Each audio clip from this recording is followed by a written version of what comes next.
கதவை திறந்தே இருக்குது, வரலாம்.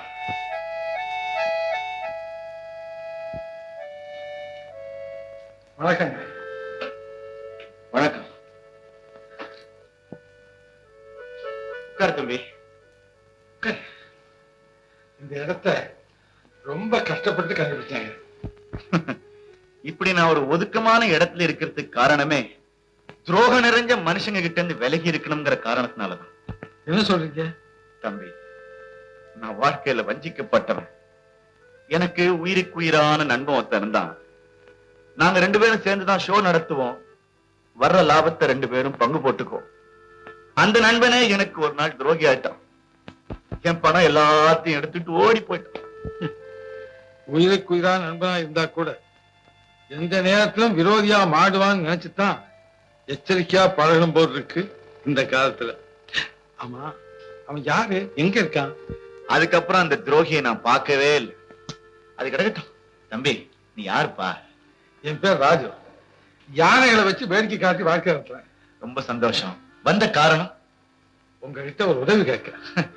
பை நிறைஞ்சிருந்த காலத்துல எல்லாம் வராம பசி நிறைஞ்சிருக்கிற காலத்துல வந்திருக்கிறியப்பா. ஐயா, நான் வந்தது காசு பணம் கேட்க இல்லை, பின்ன தொழில்.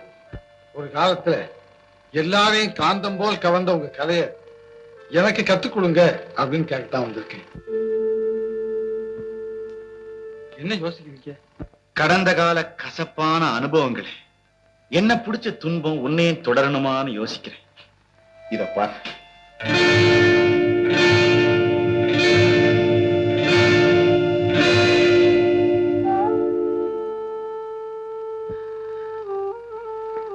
இது மட்டும் இல்ல, இதனால சில பேர் உயிரை கூட இழந்திருக்கிறாங்க.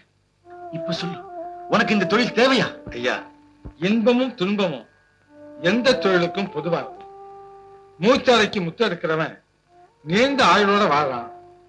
வெட்டிக்கு பக்கத்துல உட்கார்ந்துக்கிட்டு பணத்தை மட்டும் எண்ணிக்கிட்டு இருக்கிறவன் திடீர்னு செத்து போயிடுறான். ஆக மரணம்ங்கிறது ஒரு முடிவு, அது எங்க இருந்தாலும் வரும். இதுக்காக கவலைப்படலாமா? ஆஹா, உன் விளக்கத்துல விவேகம் இருக்கு. உன் துணிச்சல நான் பாராட்டுறேன். எனக்கு தெரிஞ்சதெல்லாம் உனக்கு நிச்சயம் கத்துக் கொடு.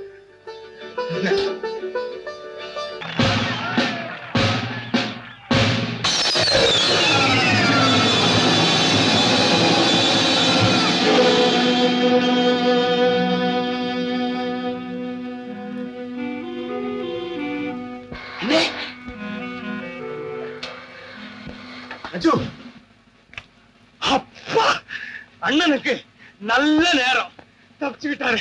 ராஜுவுக்கு மட்டுமில்லை, இனிமே நம்ம எல்லாருக்குமே நல்ல நேரம் தான். அம்மா,